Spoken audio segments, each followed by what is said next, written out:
Bismillahirrahmanirrahim. Assalamualaikum warahmatullahi wabarakatuh. Allah Subhanahu wa taala berfirman di dalam surat Hud ayat ke-6. A'udzu billahi minasyaitonir rajim. Bismillahirrahmanirrahim. Wa ma min dabbatin fil ardi illa 'ala Allahi rizquha wa ma min dabbatin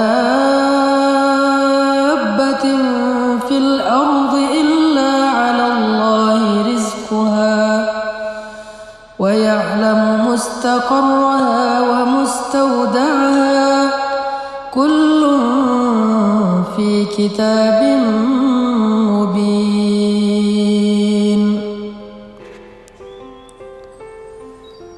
Dan tidak ada satupun makhluk yang bernyawa yang hidup di muka bumi kecuali Allah menjamin rezekinya. Dia mengetahui tempat kediamannya dan tempat penyimpanannya.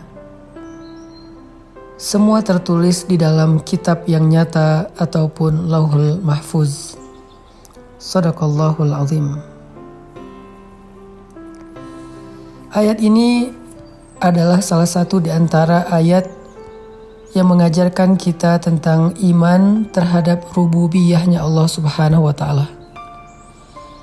Rububiyah berarti Allah lah yang mengatur segala sesuatu dalam kehidupan di langit dan di bumi, dan Allah sebaik-baik yang mengatur.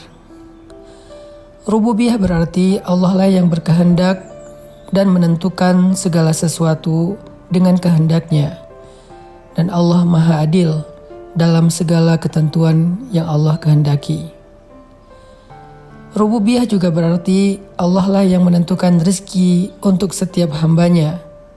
Allah tidak pernah zalim untuk mengurangi satu butir beras pun dari rezeki bagi hambanya. Sehingga ketika kita belajar rububiyah Allah di dalam surat Hud ayat ke-6 ini, harusnya kita selalu percaya bahwa rezeki kita tidak akan pernah tertukar dengan orang lain. Bahwa setiap manusia, bahkan hamba-hamba Allah, hewan, tumbuhan, apa yang ada di langit dan di bumi, semuanya telah Allah berikan takdir rezekinya. Dan Allah tidak pernah mengurangi hak mereka, apalagi bersikap zalim kepada mereka. Lalu kenapa kita harus bekerja? Sesungguhnya bekerja itu bukanlah karena kita meragukan rezeki dari Allah, tetapi bekerja itu adalah ibadah, menjalankan perintah Allah. Karena Allah Subhanahu wa taala menitipkan kita rezeki di satu tempat, dan Allah menyuruh kita untuk mengambilnya dengan sedikit ikhtiar, dengan sedikit usaha, agar kita belajar menghargai pemberian Allah, agar kita tahu betapa berharganya rezeki yang Allah berikan untuk kita, sehingga dengan demikian kita jadi pandai bersyukur kepada Allah Subhanahu wa taala. Tidak ada satupun di antara makhluk-makhluk Allah yang tertukar rezekinya, sehingga kita tidak perlu merasa iri dengki kepada orang lain, atau juga merasa sombong ketika Allah memberikan kelebihan rezeki kepada kita di antara orang lain. Janganlah kalian merasa iri terhadap apa yang Allah berikan kepada sebagian kalian atas sebagian yang lain, kata Allah. Tidaklah seseorang iri kepada rezeki orang lain, karir orang lain, kehidupan orang lain, kecuali dia ragu terhadap keadilan Allah Subhanahu wa taala. Dia ragu terhadap pengaturan Allah Subhanahu wa taala, atau dia ragu terhadap rububiyah Allah Subhanahu wa taala. Ketika kita yakin terhadap jatah rezeki kita dari Allah, maka buah dari keyakinan itu adalah tuma'ninatul qalb, ketenangan jiwa, rahatun nafs, rehat jiwa. Kita tidak akan merasa khawatir yang berlebihan terhadap rezeki yang sudah Allah tetapkan untuk kita. Orang yang yakin kepada rezeki yang sudah Allah takdirkan, yang sudah Allah tetapkan untuk dirinya, maka dia tidak akan melanggar Dia tidak akan mencari-cari jalan yang Allah tidak ridho untuk mendapatkan harta yang dia inginkan. Kenapa seseorang mencari harta yang haram? Kenapa seseorang curang dalam timbangan? Kenapa seseorang bersikap zalim? Kenapa seseorang berbohong dan menipu? Kenapa seseorang curang dalam jual beli dan transaksi? Kenapa seseorang korupsi? Itu semua karena mereka ragu dengan jatah rezeki yang sudah Allah tetapkan untuk diri mereka. Seandainya kita yakin bahwa Allah adalah sebaik-baik pemberi rezeki, bahwa Allah gak pernah mencurangi hak kita, bahwa Allah sebaik-baik yang mengatur, bahwa Allah sudah menyediakan bagi setiap hambanya rezeki yang halal sesuai dengan kebutuhan dia, sesuai dengan keadaan hidupnya, maka kita tidak akan mencari-cari jalan yang tidak Allah ridhoi untuk mendapatkan harta-harta yang kita inginkan.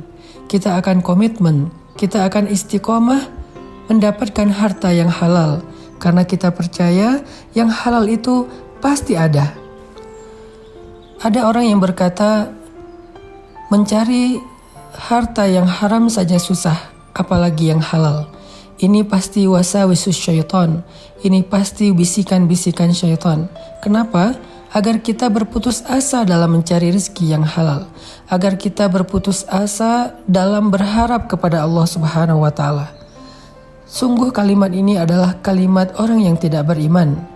Kalau kita yakin kepada Allah sebaik-baik pengatur dan pemberi rezeki, kita akan berkata justru sebaliknya, rezeki yang halal itu mudah, justru harta yang haram itu yang susah.